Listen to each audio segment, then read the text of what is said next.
A man whose business achievements need no introduction. The founder, the CEO, and the chief engineer at SpaceX. Yes, I am talking about you. The CEO and the product architect of Tesla. Angel investor. A disruptor. He's also a man who's had some very interesting things to say on the theme of this conference, on trust.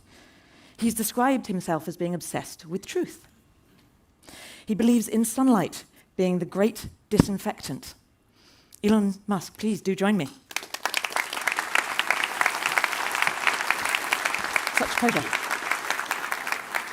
Oh. So, Glad welcome. to be here. Hello, everyone. Let me start. Tell us how you think about trust. Well, I believe in trust and transparency and the pursuit of truth in general. But I mean, first, let me just take a moment to say thank you for inviting me, and it's an incredible honor to be here. So I love Norway.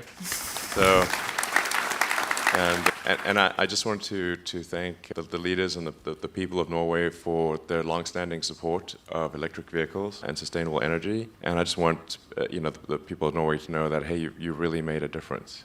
And so I thank you. Well, thank you for joining us. But I'm still going to come back to the question. Tell me, how do you think about trust? Well, I think that's really quite a philosophical question. It is. And one could wax on at length about that. I guess, we're talking about Twitter. I was told that's the one topic I'm not to talk about, so I'm going to avoid it. No, they both start with a T, I suppose. Well, I mean, I do think that with respect to information, generally people want to know that the information that they're receiving is accurate, that it is a representative of the full picture, and they want to be able to believe what they read and not feel that it's overly biased, or at least understand the nature of the bias. So I think one of the key things to trust is transparency, and people to really know, if there's like a social media company or something, to understand what the algorithm is. So to open source the algorithm so people can look at it and critique it, and it's not a black box. And then if there are any modifications done by people at that social media company, that they're clear and, again, transparent, and so it's not hidden. And I believe in the sort of free flow of ideas and just generally erring on the side of free speech within the boundaries of the law. Within the boundaries of the law. It's a great place to start, isn't it? Yeah. Well, I think you can't go sort of beyond that without being arrested, I think. Yeah. Let's move on, shall we? You've been a great disruptor of technological models in energy and space. Where is the unexplored area for disruption?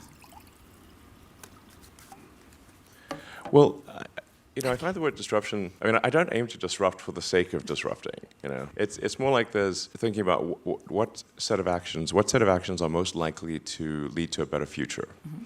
And so, in order one of the things, obviously, in order for humanity to have a compelling future for civilization, is that we must have a clear path to a sustainable energy future. That's one of the things that I think everyone would agree with. Now, I actually am not someone who would tend to sort of demonize oil and gas, to be clear. This is necessary right now, or civilization could not function.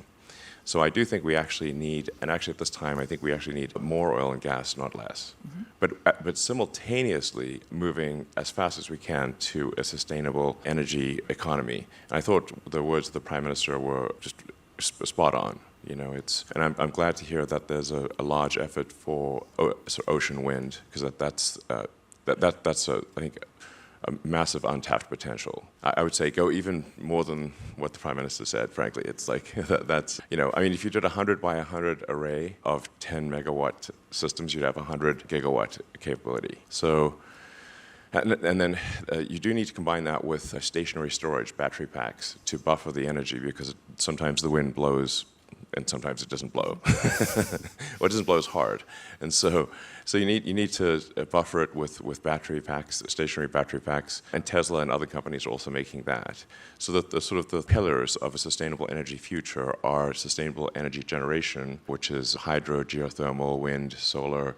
I'm also pro-nuclear. I think we should really keep going with the nuclear plants. I know this may be an unpopular view in some quarters, but I think if you have a well-designed nuclear power plant, you should not shut it down, especially right now. So, but I try to say what I think is, scientifically cogent, even if it is not popular. So, and anyway, so the pillars are sustainable energy generation, but then must also store the energy, because many of the two main sources of sustainable energy, wind and solar, are intermittent. The wind doesn't always blow, the sun doesn't always shine, so you must buffer the energy in stationary battery packs. And then the third element, obviously, is vehicles. So electric cars, trucks, aircraft, boats, with the ironic exception of rockets. But we do have a plan for sustainably producing the rocket propellant, which is actually almost 80% liquid oxygen. So liquid oxygen you can get obviously from the atmosphere, and then we're going with a methane fuel, which is 20% of the propellant, but that you can make also sustainably long-term from CO2 and water, H2O, which produces CH4 and O2. So that's the sort of sustainable long-term path for rocket propellant generation. And that's how it would have to be done on Mars, for example. So not electrifying quite yet? We do actually have sustainable power generation for some of our propellant generation already, but it's a small percentage now, but it will be a big percentage in the future. Okay. Yeah. So what do you've got, I was about to say the energy industry here, but that's probably an exaggeration. You've got a pretty significant set of the energy industry here. If you were to look ahead 5, 10, 15 years, what is the disruption going to look like in the energy industry? Well, I think we'll see tremendous change over the next 5, 10, or 15 years. I'd say, if you say by 2030, I would say probably half of all new cars made will be electric. 2030, half of all new cars That's electric. my guess, yeah. Okay.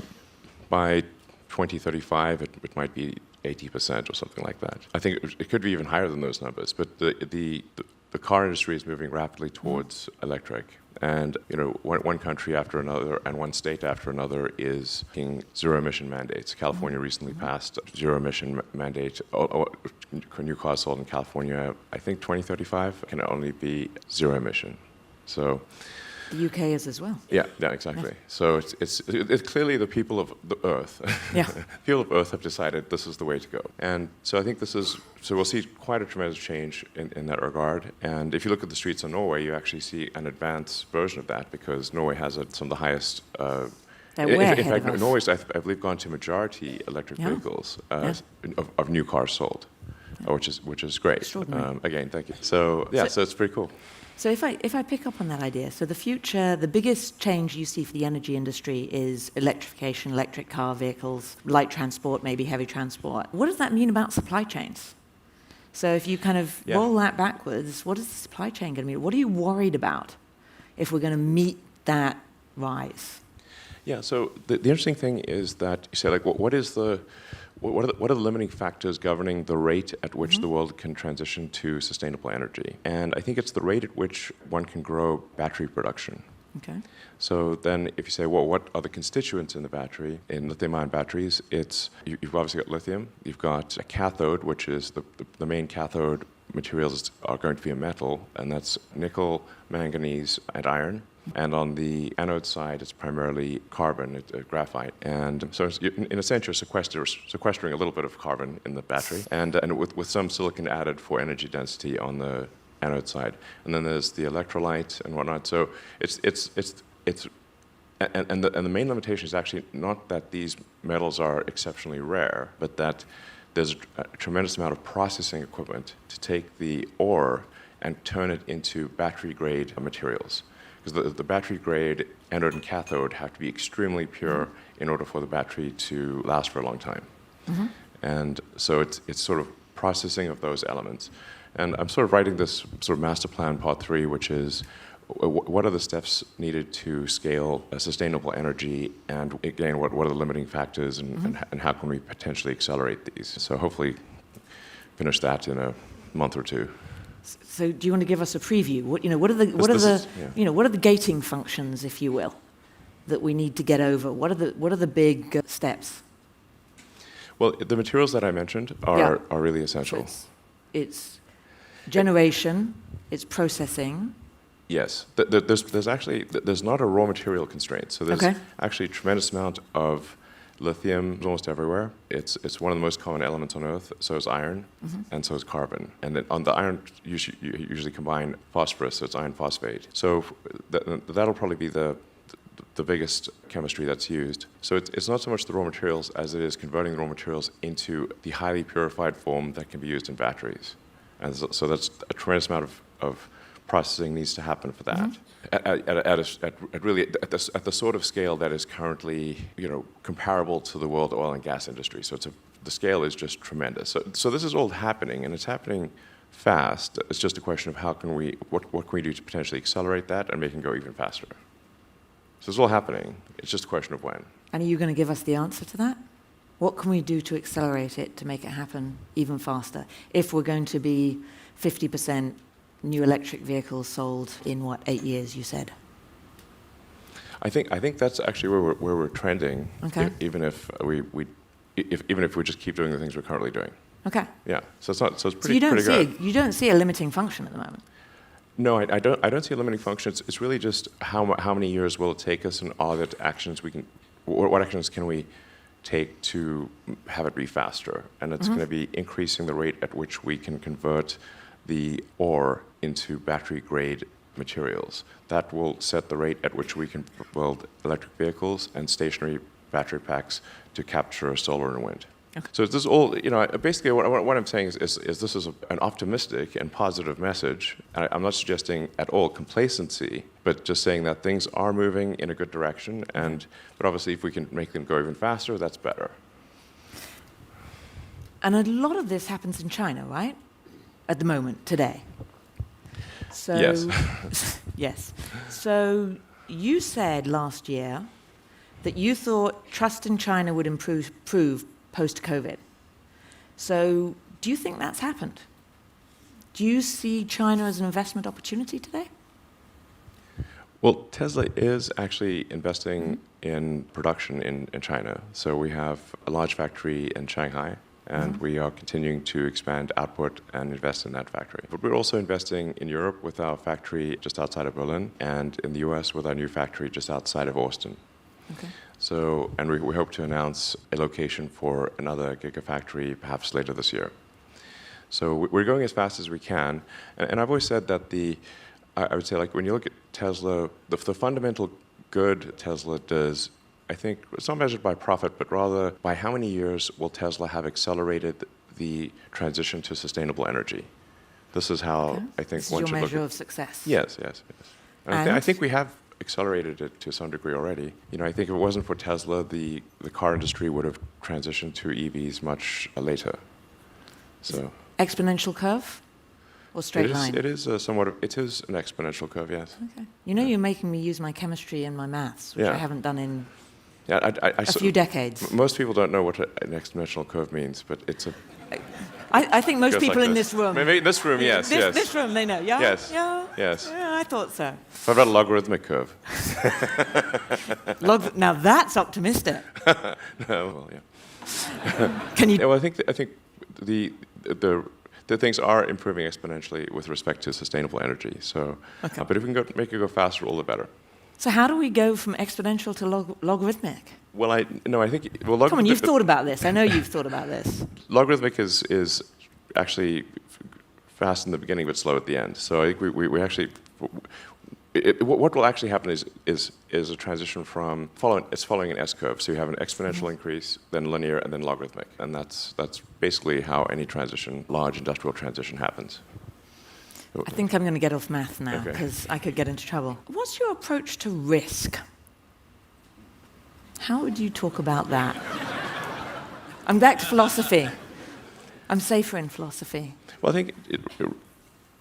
I don't sort of just arbitrarily seek risk. I think there's, some things are risky, but if the stakes are important enough, then you take the risk.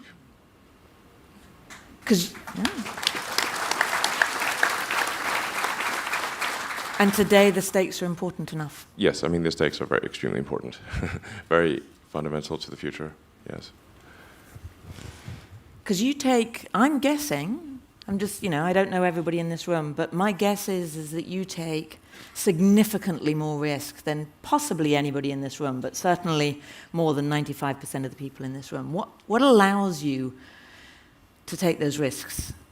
Are you faster? Are you smarter? Do you think differently? What do you do differently that allows you to do something that most people here, smart as they are, can't do? Well, I think there's probably a lot of people in this room that do take a lot of risks, but I can take the risk. I probably can win. Well, we've got a volunteer, but Okay. but before you, I I want to hear what Elon has to say about how he takes risks. no, I literally just try to use a scientific method, frankly, and consider what is the importance of the outcome and what is one risking in order to achieve that outcome. But like I said, if the outcome is important enough, even if the probability of success is low, one must, I think, still do it. Still do it. In my view, some things are very important, and in order to have a good future, and if we don't do them, well, then we're in big trouble. And so, then how much of a risk really is it? Because if we don't take those actions, we won't have a good future. And I think the riskiest thing would be no action.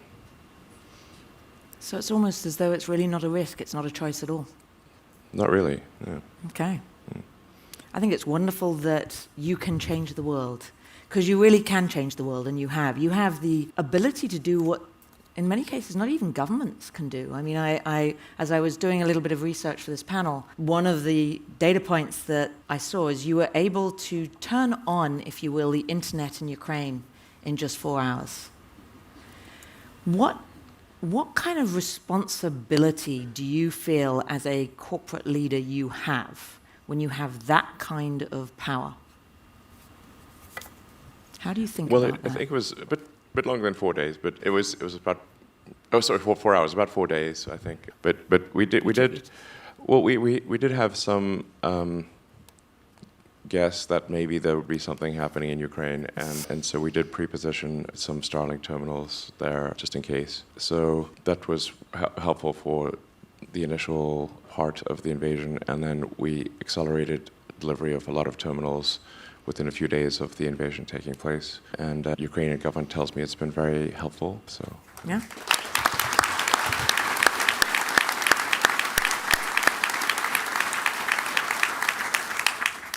Forethought is the answer, perhaps. I mean, forethought and just moving quickly, decisively. Yeah. So I do hope some peace can be achieved in Ukraine and Russia. I do think some thought should be given to what's the end game there, and I think the end game will require some compromise on the part of both parties. Yeah. You've said that what you're solving at Tesla is an AI problem, not a transportation problem. And you talk about the next big disruption being AI. What can AI do to help combat climate change, particularly in this period, the short-term period as we're transitioning? Well, Tesla's goal from when we started it has always been to accelerate sustainability. So that is still our primary goal by far. We have a secondary goal, which is to solve at least real-world intelligence as it applies to self-driving cars. Mm-hmm. And then potentially, with the humanoid robots. But, so Tesla is in part an AI company, and increasingly an AI company, but is still primarily a sustainable energy. I think AI, what will AI do? I don't think we need AI to solve sustainability. Mm-hmm. But that is happening. It might help us accelerate it. But I think we should also be cautious about AI and just make sure that as we develop AI, that it is, it doesn't get out of control. And that the AI helps make the future better for humanity. And that's something I know you're working quite a lot on. I think we should be more worried about AI safety than we currently are. Yeah.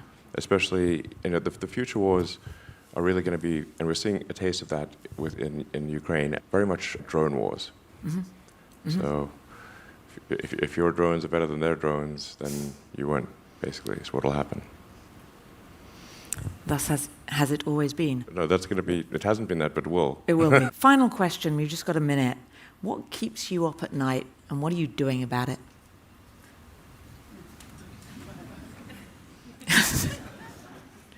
or do you sleep soundly every night? Well, there's the two main technical. I'm fundamentally a technologist. It's a kind of important, or engineer too. So, sometimes people call me like a businessman. I guess I have to do business. You have to have a group of people because I can't just do this in a garage by myself. But I'm fundamentally an engineer or a technologist, and so the two technologies I'm focused on trying to ideally get done before the end of the year are getting out to orbit, which I think is important for expanding consciousness beyond Earth and life beyond Earth, and then having the Tesla cars be able to do self-driving. So have self-driving in wide release, at least in the US, and hopefully potentially in Europe, depending on regulatory approval. Those are two great goals to have, and I wish you luck. Thank you so much for joining us. Thank you from the audience. Thank you. Please, ladies and gentlemen, Elon Musk, thank you so much. Real pleasure.